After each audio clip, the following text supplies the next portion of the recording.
उत्तर प्रदेश की राजनीति में एक बात बेहद खास होती है कि यहाँ राजनीति सिर्फ और सिर्फ विधानसभा या विधान परिषद में देखने को नहीं मिलती। यहाँ राजनीति कॉलेजों में भी होती हैं, विश्वविद्यालय में भी होती हैं, और विश्वविद्यालय और कॉलेज से जो बच्चे निकलते हैं वो आगे जाके विधानसभा स्तर पर भी कुछ ऐसे कार्य ज़रूर करते हैं कि वो विधानसभा और विधान परिषद में जाके तहलका मचा सकें। हम हापुड़ विधानसभा में हैं।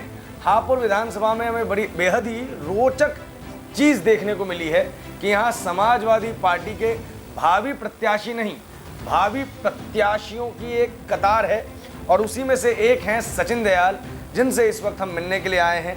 ये प्रदेश सचिव रहे हैं समाजवादी पार्टी के, मतलब हैं, और पूर्व में छात्र संघ के अध्यक्ष रहे हैं। छात्र राजनीति से अब ये फुल फ्लेज राजनीति में दस्तक दे रहे हैं। हापुड़ विधानसभा चुनाव की ग्राउंड रिपोर्ट में आज हम आपको इनसे रूबरू कराएंगे।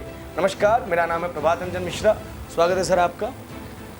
छात्र राजनीति तो समझ में आ रही थी।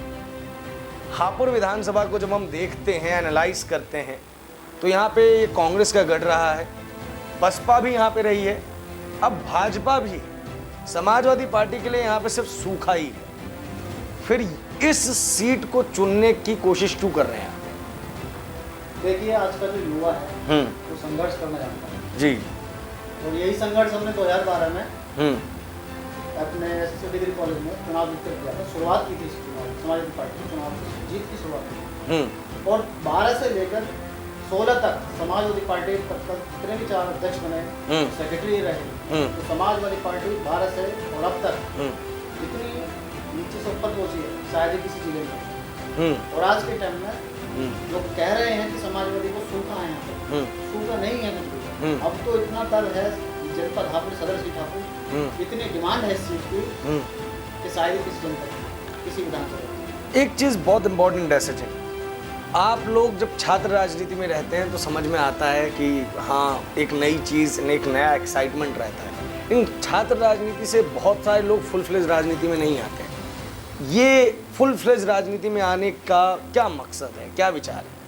क्योंकि आज के दौर को देखते हुए जो आज का दौर भाजपा सरकार का चल रहा है, उससे रोजगार प्राप्त नहीं हो रहा है, छात्रों को शिक्षाएं नहीं मिल पा रही हैं, मेडिकल की उपलब्धियां नहीं है यहाँ पर। तो जैसे देख कर हमें रेस आता है कि हम पढ़े लिखे नेता होते हुए भी विधानसभा तक नहीं पहुँच पाते और आवाज़ें नहीं उठा पाते। हमारी सरकारों में इतना काम हुआ है, 2012 से जब समाजवादी पार्टी में कितना काम हुआ है। आप भी जिधर जाओगे पक्की सड़कें हैं, मेडिकल कॉलेजें हैं, और चाहे वो लैपटॉप बच्चे को किसी भी रूप से रोजगार मिल रहा है, लैपटॉप के माध्यम से रोजगार मिल रहा है, चाहे वो ई रिक्शा के माध्यम से रोजगार मिल रहा है, शिक्षा के माध्यम से भी कितनी सेवाएं हम अखिलेश मान्य अखिलेश यादव जी ने हमारे। तो उसी योजनाओं को, उससे अच्छी योजनाओं को लेकर जब 2017 तक आप इतनी सारी चीज़ें कर चुके थे, तो भी 2017 में इतनी बुरी हार का सामना क्यों करना पड़ा? और आज अगर मैथमेटिकल इक्वेशन की बात की जाए तो क्या ऐसा बदला है कि आप सोच पा रहे हैं कि उत्तर प्रदेश में आप सरकार बना लेंगे? देखिए, उत्तर प्रदेश की जनता आज बिल्कुल कोहराम से फर्स्ट पड़ी है, रोजगार के मामले में फर्स्ट पड़ी है, शिक्षा के मामले में फर्स्ट पड़ी है, मेडिकल सुविधा के मामले में फर्स्ट पड़ी है, और यहाँ तक कि छोड़ो कि खुद सरकार के लोग ही परेशान कर रहे हैं। वो लोग, मैं उनका नाम नहीं लूँगा, लेकिन वो लोग भी आज इस तरीके से प्रताड़ित हैं कि वो समाजवादी पार्टी का दामन छोड़ रहे हैं। देखिए, एक चीज़ मैं बोलूँगा, क्या मुख्य मुद्दे होंगे आप लोगों के चुनाव में अगर आप उतरते हैं? स्थानीय भी, क्योंकि यहाँ के जो विधायक हैं वो भारतीय जनता पार्टी से विजयपाल आरती हैं, और जो एक बड़ी छवि है वो योगी आदित्यनाथ की है, केशव प्रसाद मौर्य की है, दिनेश शर्मा की है। इन लोगों के खिलाफ आप किन मुद्दों के साथ क्षेत्र में जाएंगे, जनता के समक्ष जाएंगे? देखिए, सबसे पहले शीर्ष जितना भी नेतृत्व है वो तय करेगा। स्थानीय मुद्दे तो स्थानीय मुद्दे मैं बताता हूँ, वो तय करेंगे। जो उनके शीर्ष का, हमारे जो शीर्ष नेतृत्व है, उनका आदेशों को हम पालन करेंगे। उसके बाद जो हमारे मुद्दे होंगे स्थानीय, जैसे कि आज हम हापुड़ विधानसभा सीट की बात कर रहे हैं। हापुड़ विधानसभा तो जिला बने लगभग 10 साल हो, जिसमें ना तो आज तक यहाँ पर उद्योग, किसी भी बड़ी कंपनियाँ हैं जो रोजगार प्राप्त कर सकें। यहाँ के जो बच्चे MBA किए हुए हैं, BTech करे हुए हैं, वो नोएडा 12 लेके जाते हैं काम करने। अगर वो उद्योग में इस डिस्ट्रिक्ट में आ जाए, इस हापुड़ जिले में आ जाए, तो रोजगार कितना बचेगा, उनका कितना समय बचेगा, उनकी जो परेशानियाँ हो कितनी बचेगी आने जाने की। और जहाँ तक हिसाब होता है शिक्षा के क्षेत्र में ले लो, शिक्षा के क्षेत्र में हमारे यहाँ पर महिला डिग्री कॉलेज एक भी नहीं है। अच्छा। गर्ल्स डिग्री कॉलेज जो होता है वो एक भी नहीं है यहाँ पर। और मेडिकल की आप जैसा देख रहे हैं कोविड में किस प्रकार तो मतलब आप लोग चुनाव शिक्षा के मुद्दे पे लड़ रहे हैं? मेरा चुनाव रोजगार शिक्षा। अच्छा, आम आदमी पार्टी के नेता के साथ आपकी मुलाकात हुई थी। आम आदमी पार्टी शिक्षा की ही राजनीति करती है, ये वहाँ से आया है? देखिए हमारी सरकार में शीर्ष प्रमुख साहब ने आदरणीय अखिलेश यादव जी ने पहले ही घोषणा कर दी है कि पहली कैबिनेट मीटिंग में 10 लाख रोजगार और 300 यूनिट बिजली फ्री बिल्कुल पूरे प्रदेश के लिए। मतलब कि अरविंद केजरीवाल की जो स्टाइल ऑफ पॉलिटिक्स है, नहीं वो उत्तर प्रदेश में समाजवादी पार्टी चला। हम समाजवादियों की पॉलिटिक्स, हम पॉलिटिक्स नहीं करते, हम काम करते हैं। हम आम आदमी पार्टी की पॉलिटिक्स नहीं कर, हम काम की बात कर रहे हैं, योजना। आम आदमी पार्टी के साथ अलायंस हो सकता है क्या? देखो वो शीर्ष नेतृत्व तय करेगा। वो शीर्ष नेतृत्व तय करेगा। चलिए हम स्थानीय मुद्दों पे आते हैं। विजयपाल आरती के खिलाफ आपको ऐसा क्या लगता है कि उनके खिलाफ जो है चुनाव में आपके काम आ पाए? देखो सबसे पहले मैं एक किसान का पुत्र हूँ और छात्र नेता रह चुका हूँ। तो मुझे लगता है कि आज विधानसभा में, हापुड़ विधानसभा में सदर सीट पर ना तो यहाँ एजुकेशन की समस्या को अभी तक हुआ है सॉल्यूशन, और ना ही मेडिकल की समस्याओं का उद्धार हो चुका है यहाँ पर। तो और रोजगार तो बिल्कुल पस्त पड़ा है यहाँ पर। इन 3 मुद्दों को लेकर मैं सबसे पहले काम करना चाहता हूँ। ये तो फिर भी अगर देखा जाए ना तो ये बड़े स्तर के मुद्दे हैं। छोटे स्तर की अगर बात की जाए, चलिए किसान आंदोलन की बात करते हैं। किसान आंदोलन में यूपी के बहुत सारे दलों ने अपना समर्थन दिया, जैसे आरएलडी ने दिया, आम आदमी पार्टी आके गई। उस तरीके से समाजवादी का कोई प्रोटेस्ट नहीं दिखा, समाजवादी का किसी प्रकार का संघर्ष नहीं दिखा, क्यों? नहीं, हमारे शीर्ष नेतृत्व ने अपनी कमेटियाँ बनाई थी डिस्ट्रिक्ट वाइज, मंडल वाइज, जो वहाँ समय समय पहुँचकर धरने का समर्थन दिया हमने। अच्छा, हापुड़ के किसान क्या कृषि बिल से परेशान हैं? हापुड़ के किसान सभी कृषि बिल से परेशान हैं। मैं आज चूँकि सुबह जब मंडी गया था तो मंडी तो बंद थी, लेकिन वहाँ पे कुछ लोग थे तो उनका कहना था कि नहीं, यहाँ पे कृषि कानून के खिलाफ कोई इस प्रकार का आंदोलन वगैरह नहीं हुआ है। नहीं, आंदोलन यहाँ से गाँवों से जो किसान हैं, ग्रामीण क्षेत्रों से जो किसान हैं, तो आज भी वहाँ बॉर्डर पे जमा हुआ है। अच्छा, मतलब हापुड़ के जो है जो वहाँ लगे हुए हैं धरने में। सचिन साहब, एक और सवाल जो बहुत महत्वपूर्ण है। देश भले ही कांग्रेस को नेग्लेक्ट कर रहा हो, लेकिन यहाँ पे कांग्रेस के एक कैंडिडेट हैं गजराज सिंह, 5 बार के एमएलए हैं और जनता में उनकी लोकप्रियता भी ठीक ठाक है, क्योंकि मैं जहाँ जहाँ गया हूँ मैंने उनका जिक्र सुना है। उम्र भले ही ज़्यादा हो गई हो, मुझे लगता है आप करीब 69 साल की उम्र रही होगी, लेकिन क्या गजराज सिंह अभी भी चुनावी मैदान में एक बराबर के प्रतिद्वंदी हैं या उनका समय गया?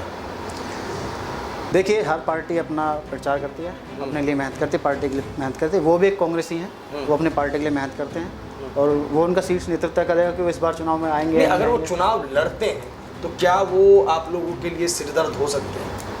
नहीं, हम अपनी मेहनत पर विश्वास रखते हैं, हम समाजवादी लोग हैं, हम जोश और युवा के साथ आगे बढ़ेंगे। यूपी के अंदर कोविड के टाइम में क्या स्थितियाँ थी? क्योंकि एक बहुत महत्वपूर्ण चीज़ है, प्रधानमंत्री बनारस जाते हैं, चुनाव का अनौपचारिक बिगुल फूंक देते हैं और कहते हैं कि मुख्यमंत्री ने बेहद अच्छा काम किया। आप लोगों के यहाँ क्या स्थितियाँ थी? ऑक्सीजन की, डेथ्स की, इंजेक्शंस की? देखिए, अभी जनपद हापुड़ को एक प्रॉपर ज़िला हो चुका है, लेकिन वो सुविधा अभी तक यहाँ नहीं है। चाहे वो बड़े हॉस्पिटल ले लो, चाहे वो ऑक्सीजन तो इतनी कमी थी यहाँ पर कि जो प्राइवेट हॉस्पिटल हैं, गरीब आदमियों से उन्होंने 1.5 लाख का बिल वसूला है और कोई प्रशासन की कोई आवाज़ नहीं और सरकार की तरफ से कोई आवाज़ नहीं। और टोटल जितना मरा, गरीब तबके का इतना आदमी मरा कि पैसा भी लिया और मृत भी घोषित कर दिया कोविड के चक्कर में। तो ये हाल कर डॉक्टर। क्या कोविड में जो कुप्रबंधन हुआ है उसका आप लोग चुनावी फ़ायदा उठा पाएंगे? क्या लोगों में वो गुस्सा है?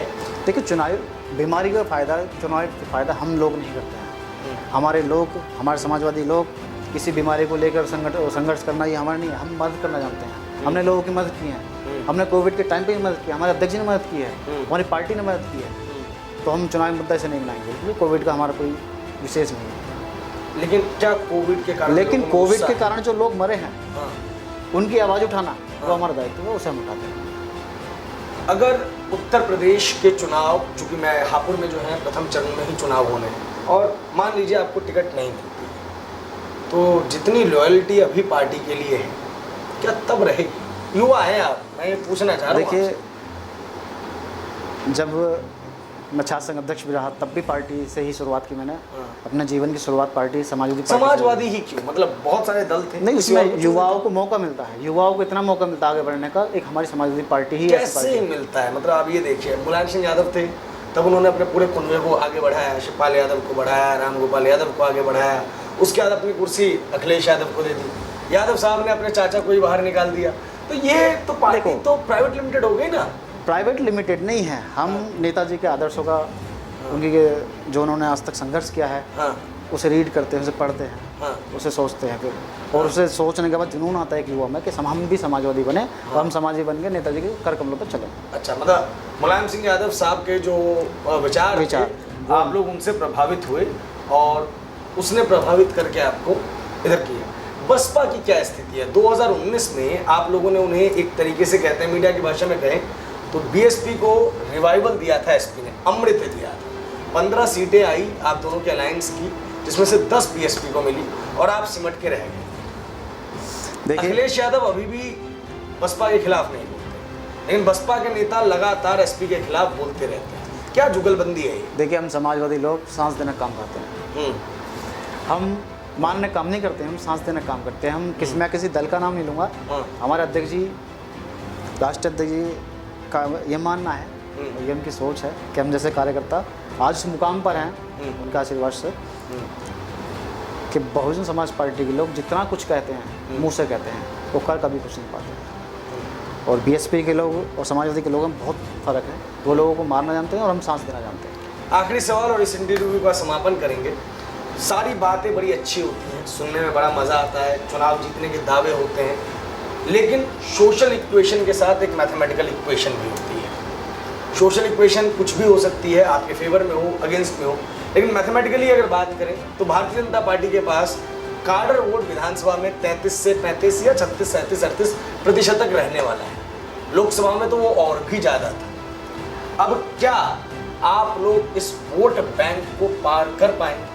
2 दलों ने ऐसा किया है, टीएमसी ने बंगाल में किया है, आम आदमी पार्टी ने दिल्ली में किया है, लेकिन यहाँ टक्कर सीधी थी और यहाँ पे बहुत सारे दल चुनाव लड़ रहे हैं। देखिए, आज के टाइम उत्तर प्रदेश में सबसे ज़्यादा अगर जनता किसी को पसंद कर रही है तो वो समाजवादी पार्टी को पसंद कर रही है। दूसरा, समाजवादी पार्टी को भी हमने काम किया है, वो आज पुराने समय को याद कर रही है जनता, और जल्द 2022 में समाजवादी पार्टी सरकार बनेगी इस उत्तर प्रदेश में, और सरकार बनने के बाद जो जनता से किए जाएंगे वादे जितने भी किए जाएंगे उसे पूर्ण तरीके से हम अध्यक्ष जी काम करेंगे। बहुत बहुत शुक्रिया सचिन दयाल जी। हम उम्मीद करते हैं कि आगे भी हमारी और आपकी लगातार मुलाकात होते रहे और आपकी चुनावी कैंपेन को कवर करने के लिए भी हम पहुँचे। बहरहाल, मैथमेटिकल इक्वेशन और सोशल इक्वेशन को साधने में नेता लोग लग गए हैं, क्योंकि फरवरी माह में हम उम्मीद कर रहे हैं कि प्रथम चरण के चुनाव में हापुड़ का भी चुनाव होगा और हापुड़ के चुनाव बेहद दिलचस्प होने वाले हैं और इससे जुड़ी हुई एक अपडेट नेशन लाइव आप तक लाता रहेगा। आपकी इस वीडियो पे क्या प्रतिक्रिया है कमेंट बॉक्स में ज़रूर बताएं। हमने पहले भी कहा था कि ये ऐसी चुनाव यात्रा होने वाली है जिसमें कोई हो हल्ला नहीं होगा, यहाँ पे 2 मुर्गियाँ लड़ाई नहीं जाएंगी, यहाँ पे शांति से बात की जाएगी, शांति से बात समझाई जाएगी। तो जो भी आपके सवाल हों वो आप कमेंट बॉक्स में छोड़ें ताकि हम अगले आने वाले नेताजी से ये सवाल पूछ सकें। धन्यवाद।